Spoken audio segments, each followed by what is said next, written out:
catching up on local news from friends and neighbours. A welcome break from routine, and on this October day in 1967, market towns throughout Britain were thronged with people, as they have been for hundreds of years. No one knew that this would be the last market day for months to come, that a shadow had fallen on the land, the shadow of foot and mouth disease.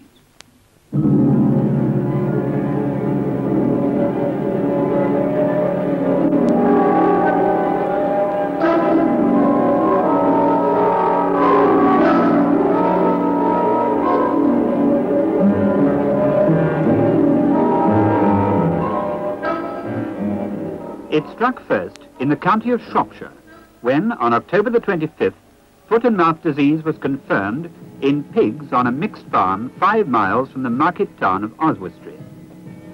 Immediately, military veterinary officers set up a control centre in the town police station, and infected area restrictions were placed on a 10-mile area. Animals from the infected farm had been sent to Oswestry Market on that same day, and because of this, over 3,000 animals were impounded. Others, already sold, were to be traced and examined without delay.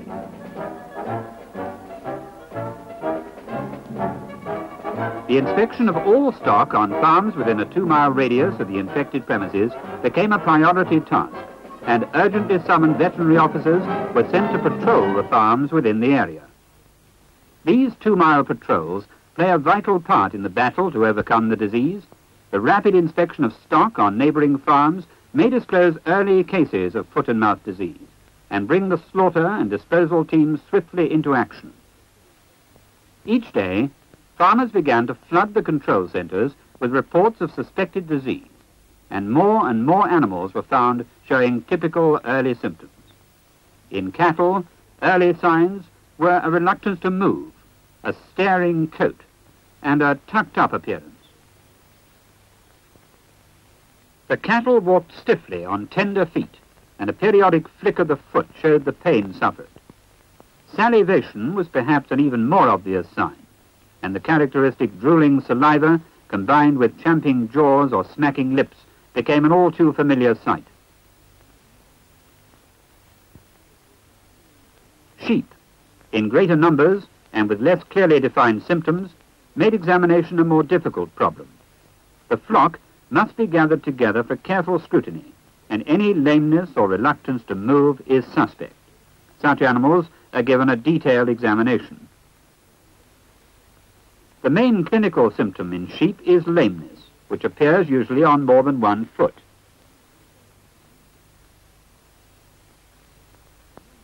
The inspection and examination of pigs presented its own particular problems. Any apparent lameness when the animal was moved was treated with suspicion and made a thorough examination necessary. The first step was to drive the animals out of the soft mud and onto a firm surface where better inspection was possible. Once on concrete, lameness was more easily seen.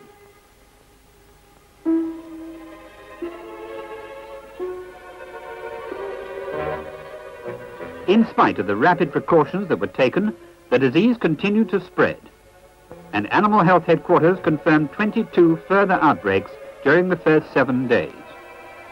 Additional control centres were opened at strategic places in the stricken area, and supplies of men and equipment were heavily reinforced.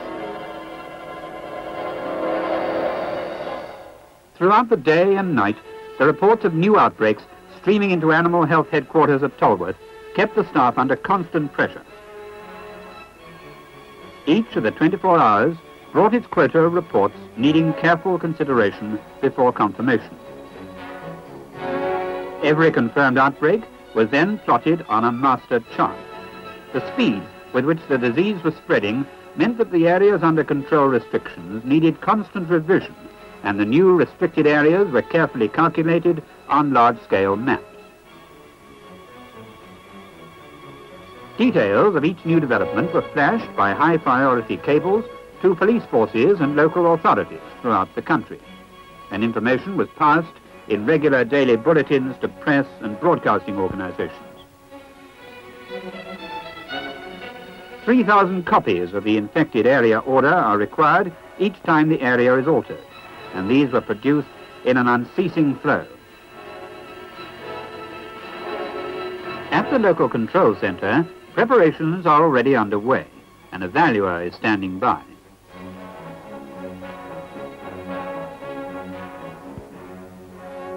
When the disease is confirmed, he is quickly on the stricken farm to value the condemned stock before slaughter begins. Speed in slaughter is of the utmost importance to stop the virus from multiplying, and the slaughter team begins its grim task immediately the valuation is completed.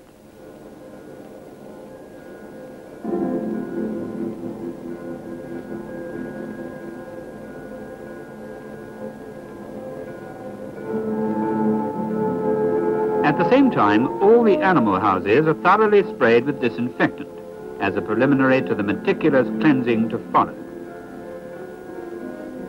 Carcasses, too, are soaked before removal for disposal. At work also are the rodent control teams laying poison bait to prevent the disease being carried by vermin to neighboring farms.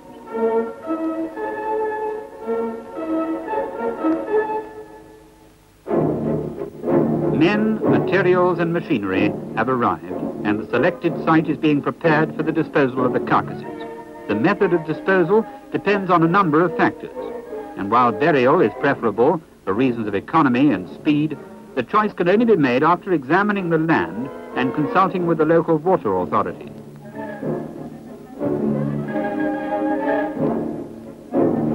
Burial pits require comparatively few men and machines, but when it's necessary to burn carcasses, a great deal of fuel is required, and the many vehicles often have to travel long distances over rough ground to reach the cremation site.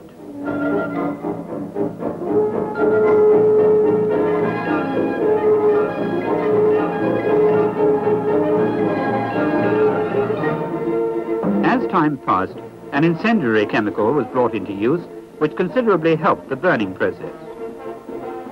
Each infected farm brought its own particular problem, to be solved by the control center, already hard-pressed to maintain the ever-mounting demand for men and equipment.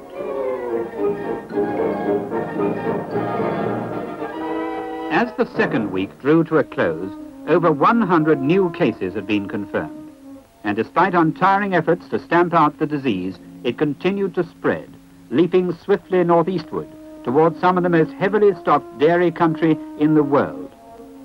Day and night, as the battle continued, the normal life of the countryside came to a standstill.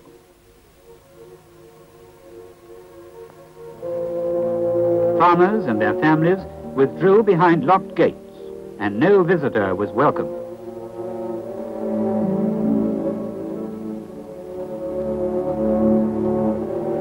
On the infected farms, the slaughter went on.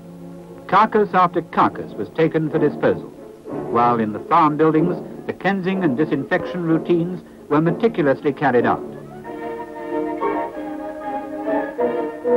It was vital to ensure that the virus was not carried outside, on clothing or equipment.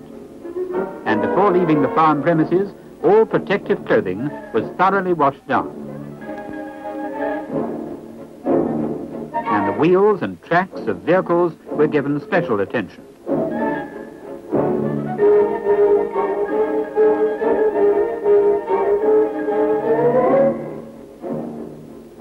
Clothing was disinfected by fumigation with formaldehyde gas.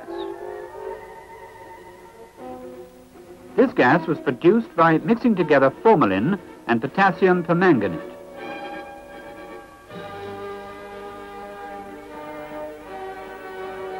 By the fourth week, over 600 outbreaks had spread fanwise through the rich Cheshire plain, and many others were appearing scattered to the south and east. These new centers of infection gave rise to grave concern, as each one could prove to be the focal point of a new epidemic. They meant also the provision of more control centers and extra teams of men and equipment.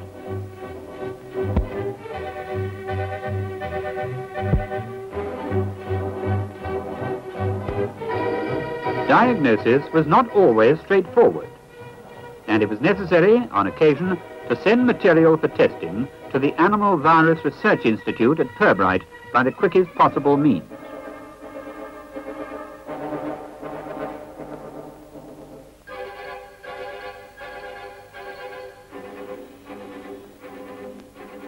Pirbright had already identified the virus which was causing the epidemic as the type 01, and had further checked and confirmed this in the outbreaks which occurred outside the main disease areas. Normally, the tests at Pirbright took as little as 2 hours, but occasionally, when more elaborate tests were needed, the results might not be available for 96 hours. This day and night diagnostic service given by Pirbright proved invaluable to the veterinary staff in the field. The epidemic had now reached disaster proportions. On November the 24th, no less than 81 outbreaks were recorded, and during the final week of November, 490 new outbreaks were confirmed. Since the beginning of the epidemic, only 5 weeks before, 1,300 outbreaks had been dealt with. By this time, almost 1,000 veterinary surgeons were involved. Whole-time ministry veterinary officers had now been joined by colleagues from private practice and from the USA, ERA, Northern Ireland, Canada, Australia, and New Zealand. They were given valuable support by the technical assistance of Animal Health Division and a host of officers from other branches of the ministry. The armed forces offered help in the cleansing and disinfection operations, and soon hundreds of troops joined the battle alongside ministry staff and contractors' men.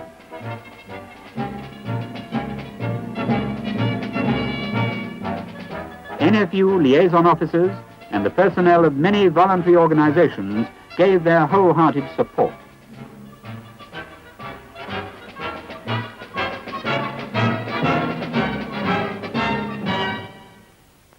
Over hundreds of square miles, the picture was the same. In field after field, the grim piles of carcasses lay sprawled. Heavy machines tore at the earth, preparing the burial pits, and streams of material for the funeral pyres poured in.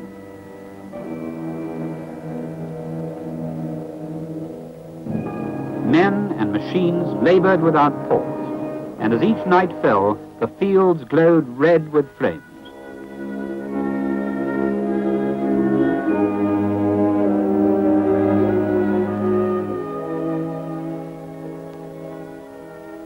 Infected area or controlled area restrictions were now in force for the whole of the country, and the police carried out the mammoth task of dealing with the thousands of requests for movement licenses. In the infected areas, police officers were stationed at the foot and mouth control centers so that the maximum cooperation could be achieved and queries dealt with quickly.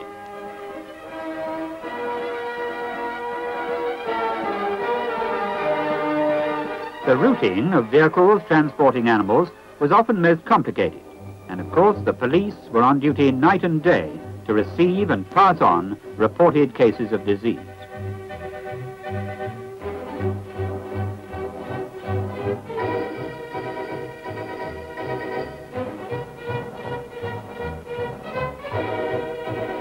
They also carried out the important job of policing the gates of newly confirmed outbreaks, making sure there were no unauthorized movements off or on to the premises.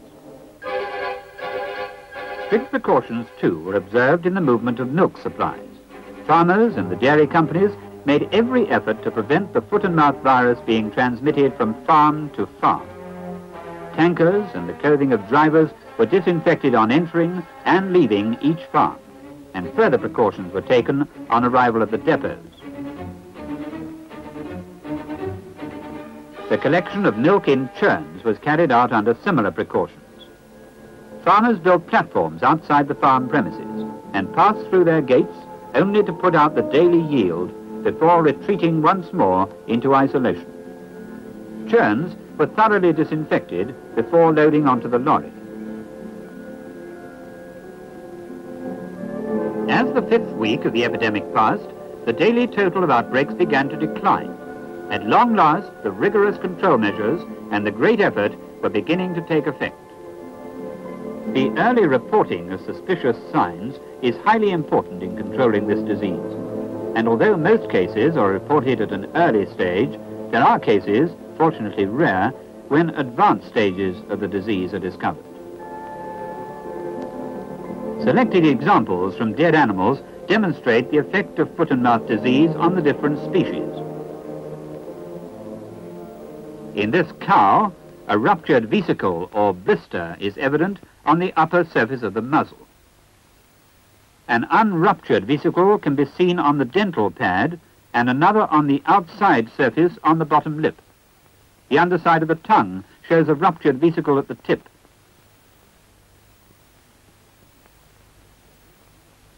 The whole of the surface epithelium of the tongue is blanched and comprises an extensive vesicle.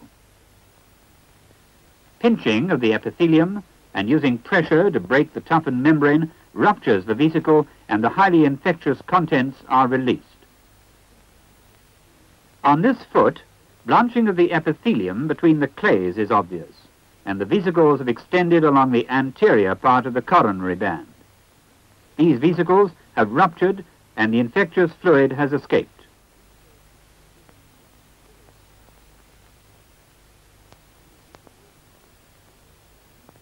In dairy cattle, vesicles on the teats are sometimes seen. They are easily ruptured owing to the thinness of the skin in this area.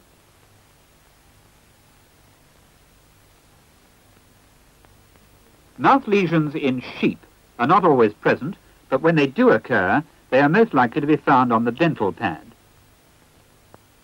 Foot lesions are far more common, but diagnosis may be complicated by conditions of foot rot. In these examples, rupture of large vesicles has occurred in the skin between the clays. This and the coronary band are the most common sites for lesions in sheep. Tongue lesions in pigs are comparatively rare, and when seen, tend to show only a very shallow break in the epithelium. Foot lesions are common, and unruptured vesicles are easily seen involving the coronary band. When the vesicles rupture, it may lead to the whole of the hoof being shed. In the live animal, of course, this type of lesion will cause acute lameness.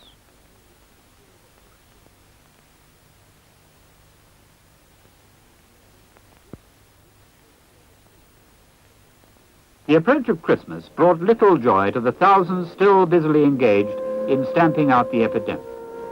Although the number of new outbreaks continued to decline, it was still a formidable task, and much still remained to be done. On the last day of December, only 7 outbreaks were recorded, and it became clear that the rigorous restriction and disinfection procedures had turned the tide. New Year's Day saw double figures again, but in the days that followed, the trend was unmistakable. The battle was being won.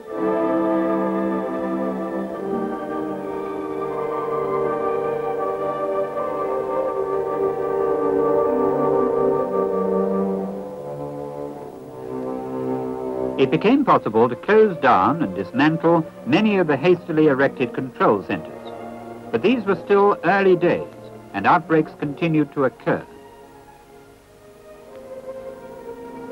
Gradually, over the ensuing months, restrictions were lifted and a controlled program of restocking was put into operation.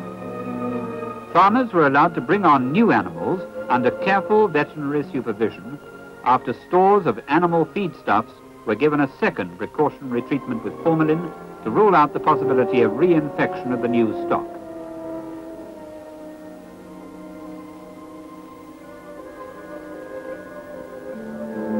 All over the infected areas, the notices began to come down, and the whole of Britain waited until finally, 8 months from the day of the initial outbreak, this most serious epidemic of all time was declared officially at an end. Altogether, 18 counties were involved, and Cheshire and Shropshire were the 2 most heavily affected. The virus had shown itself to be capable of rapid spread, but the combination of early reporting and the standard control measures had successfully kept the disease confined. Of the 2,364 outbreaks, 94% were dealt with in Cheshire, Shropshire, and 4 adjoining counties.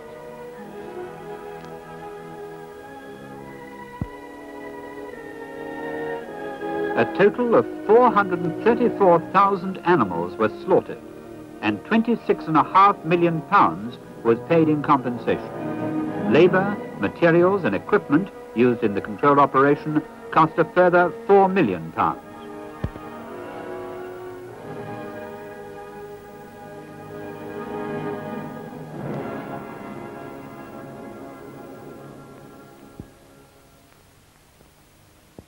As the restocking programme gathered momentum, life returned again to the empty fields. At last, the hard-hit farmers could begin to look to the future. But they, and all who fought the epidemic, will carry the memory of those dark days for many years to come. Just one more outbreak is one too many. It could spark off another epidemic. Uncooked meat and bones are the most likely source of infection, and until it is thoroughly boiled, swill is an obvious danger. So too are bones for the dog. But scraps from the butcher's van and even wrappings from raw meat can carry the foot and mouth virus. So make sure that farm animals never come into contact with uncooked meat or bone. Always report suspicious signs in livestock to the police or to a ministry veterinary officer, and hold all animals on the premises until the case has been investigated. Every keeper of livestock is a part of our front line of defense against foot and mouth disease. It is their care and vigilance which is our best assurance against suffering such an epidemic ever again.